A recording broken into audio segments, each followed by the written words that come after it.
I want to like F1 so bad, but I guess it didn't happen. Today I watched F1 directed by Joseph Kosinski, starring Brad Pitt and Damson Idris, and here are my general thoughts. Also, I'm changing the poster I'm using because this is the better one. That's a positive. Good posters for this movie. As for the film itself, it just didn't click for me, which is unfortunate because I love Top Gun Maverick. I love Tron Legacy. I love all this director's work that I've seen so far. And his stylings are there. The racing scenes are fantastic. You have all different types of views of the actual races themselves. The camera seamlessly whips around the car, like while being in it. Of course, very inspired by Top Gun Maverick in the way that they filmed the planes, but it's more dynamic in that way. Every race was intriguing to watch. I'll explain my problems with it later. Like visually, it was really impressive, all the races, especially towards the end of the film in Abu Dhabi. The main actors Brad Pitt and Damson Idris tracked a lot of hours behind the wheel, so a lot of it is real driving. While some of the stunt driving was done by real Formula One racers, like Lewis Hamilton, for instance, who also produced this film. Speaking of which, before watching this movie, I didn't know shit about Formula One. I actually pre-gamed this movie by watching the Austrian Grand Prix race that happened, and I'll say that definitely helped. It was really fun to see that, like all these wide shots that they do because they're having to film from above, and then get to the actual movie and see just really up close and personal. Unfortunately, that's where my praises for this movie kind of ends. The main criticism I heard going to this movie was, oh, you've seen this story a million times before, and I was like,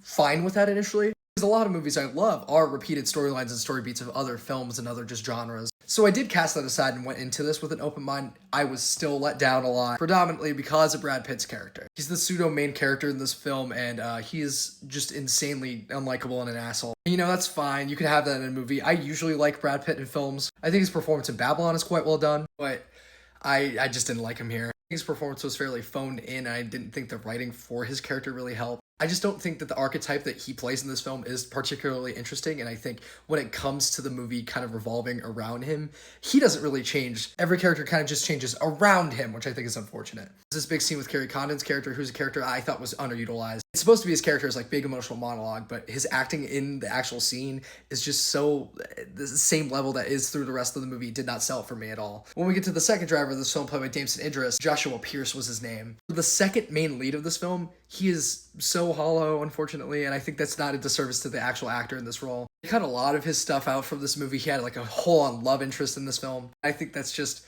really unfortunate, and you can kind of tell. Their dynamic is kind of fun to watch, but it's also nothing you haven't seen before. And I didn't really think that the way that their dynamic changed was really that earned. These side characters could have been so much more, but they just aren't. Like, who doesn't love Javier Bardem? He serves his role, but it's not much of a role. Same thing with Kerry Condon's character, who's an interesting character, but gets delegated to this romantic subplot role, which I just didn't think was satisfying enough. For a movie that's over 2.5 hours, I was expecting more of an attempt to make me care. Also, there's a fucking twist villain in this movie out of nowhere, and it's just so stupid. And I think plot structure-wise, I get the reason behind the races and all the Grand Prix, yes, but it isn't really an interesting enough way to move the plot along as I was expecting or hoping. And all the emotional beats out of each individual race was just nothing new.